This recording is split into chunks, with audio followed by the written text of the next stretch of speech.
नमस्कार, सुजय समाचार में आप सभी का स्वागत है। मैं हूं आपके साथ आरती शर्मा। बात करेंगे मुख्यमंत्री श्री भजनलाल शर्मा के दूरदर्शी नेतृत्व की, जिसमें राजस्थान बजट की कई घोषणाओं को धरातल पर उतारा जा रहा है और इसमें सिविल लाइंस को भी कई तरह की सौगातें मिली है।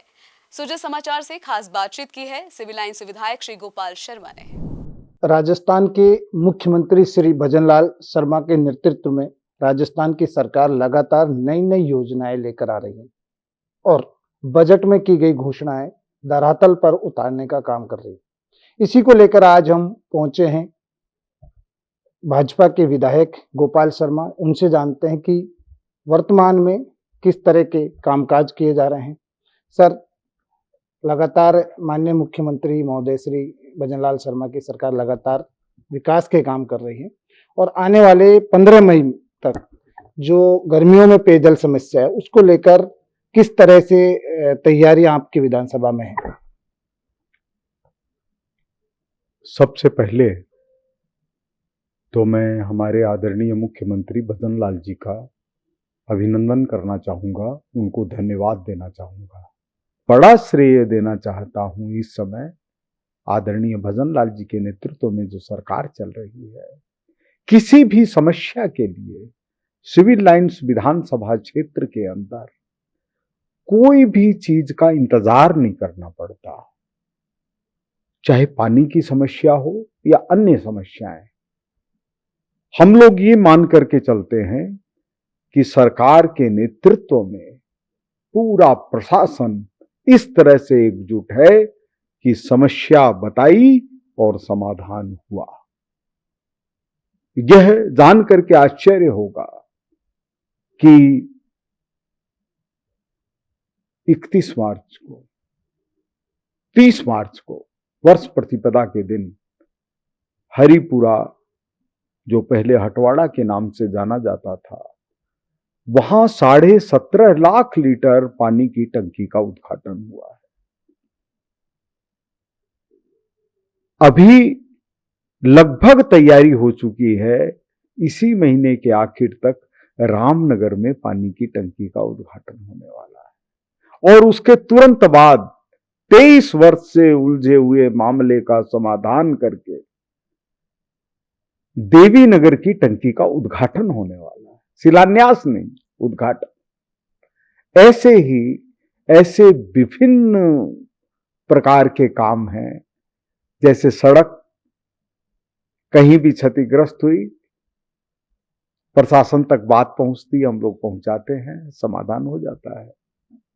सिविल लाइंस विधानसभा क्षेत्र चूंकि राजस्थान की राजधानी का राजधानी विधानसभा क्षेत्र है, इसलिए सीवरेज की समस्या, पानी के पाइपलाइन की समस्या, इन सब को तेजी से ठीक करने की कोशिश हो रही है।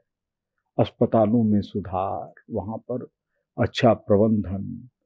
तो यह एक परिवर्तन के दौर की शुरुआत है, जिसके लिए हम हमारे नेतृत्व कर्ता आदरणीय भजनलाल जी के आभारी हैं। सर, दूसरा सवाल मेरा ये है कि जिस तरह से अगर बात की जाए पिछले जल सरकार की, जिन्होंने जल जीवन मिशन को लेकर काम किया, वर्तमान में माननीय मुख्यमंत्री महोदय की जो जल जीवन मिशन योजना है वो आपकी विधानसभा में कितनी धरातल पर उतर चुकी है, कितना काम हो चुका है? जल जीवन मिशन को रोककर नए सिरे से कार्रवाई चल रही है। इसके जब टेंडर मंजूर हो जाएंगे, इसका जब काम आगे शुरू हो जाएगा, तो राजस्थान में बहुत बड़ा परिवर्तन देखने में आएगा और जयपुर में भी आएगा, सिविल लाइंस विधानसभा क्षेत्र में भी आएगा। तो हम इंतजार कर रहे हैं कि कितनी जल्दी काम शुरू होता है और सरकार भी उतनी ही तेजी से इस काम में लगी हुई है। पहले जल जीवन मिशन के अंतर्गत कुछ भी नहीं। विधायकों को विधायक कोष भी दिया है, तो ऐसे में जनता क्या सोचती है, जनता क्या कहती है? देखिए, जैसे 2024 का साल गया, उसमें 5 करोड़ रुपए विधायक कोष के थे। मैं इसको हमेशा जनता कोष कहता हूं, क्योंकि सरकार के पास जनता से पैसे आते हैं और वो जनता के पास पहुंचते हैं। सरकार तो मैनेजमेंट करती है। हमने वो पूरे 5 करोड़ रुपए जनहित के लिए समय सीमा के अंदर ही दे दिए। अब जो 1 अप्रैल से नया साल शुरू हुआ है, तो अगले 5 करोड़ को देने की तैयारियां शुरू हो गई है। सरकार ने 10 करोड़ रुपए का प्रावधान सड़कों के लिए किया है। सिविल लाइंस विधानसभा क्षेत्र में पिछले वाले जो स्वीकृत थे 24 वार्ड, अब 16 वार्ड किए जा रहे हैं, लेकिन 26 के आधार पर उन 10 करोड़ रुपए की सड़कें कहां कहां बनेगी उसका फैसला करके और संबंधित विभाग के अंदर पत्र दिया जा चुका है। सरकार ने बजट में घोषणा की और सरकार ने लागू करना शुरू कर दिया।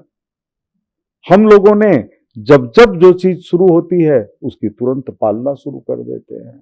हम लोग सरकार के एक तरह से सिपाही हैं।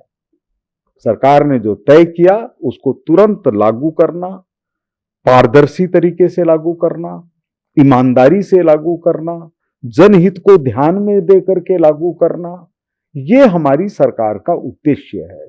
राजस्थान के अंदर भजन लाल जी की सरकार आम जन की सरकार है। आम जन यानी वह जन जो हमेशा किसी भी तकलीफ में हो लेकिन देश के लिए समर्पित खड़ा रहता है। वैसे ही हमारी सरकार राजस्थान की जनता के लिए समर्पित है और उसी तरह से साथ देने के लिए सिविल लाइंस की जनता समर्पित है। आदरणीय भजन लाल जी की सरकार आने के बाद में हमारे क्षेत्र के अंदर पहली बार बनी पार्क क्षेत्र में कॉलेज खुली है। वहां एडमिशन हो चुके हैं, पढ़ाई हो रही है। ऐसा नवाचार चल रहा है कि लगभग 3 दर्जन सरकारी विद्यालय सिविल लाइंस विधानसभा क्षेत्र में है। वहां के प्रिंसिपल और 2-2 प्रतिनिधि ऐसे जिनका शिक्षा में जुड़ाव है, इनकी कमेटियां बन करके शिक्षा में किस तरह से सुधार किया जाए ताकि लोगों के अंदर बच्चों में शैक्षणिक वातावरण बने। इसके लिए हर महीने वर्कशॉप लगती है। एक एक सरकारी स्कूल के अंदर एक एक बच्चे पर किसी न किसी रूप में ध्यान रहता है कि बच्चे को किसी भी तरह की कमी तो नहीं है। इस साल जैसे जिन बच्चों ने कक्षा 12 की पढ़ाई पूरी कर ली, आगे कॉलेज में जाना चाहते हैं, उनके लिए भी ये प्रिंसिपल और जनता के जो सदस्य हैं वो विशेष रूप से रुचि ले रहे हैं कि कॉलेज में जाने से कोई बच्चा अछूता नहीं रहे। अगर किसी के पास कोई कमी है, फीस की, परिवार के अंदर सामंजस्य नहीं है, उसको भी सुधारने की कोशिश हो रही है। सिविल लाइंस विधायक श्री गोपाल शर्मा ने मुख्यमंत्री श्री भजन लाल शर्मा का इन सौगातों के लिए आभार व्यक्त किया है। सुजस के इस खास समाचारों में फिलहाल इतना ही। मुझे दीजिए इजाजत। नमस्कार।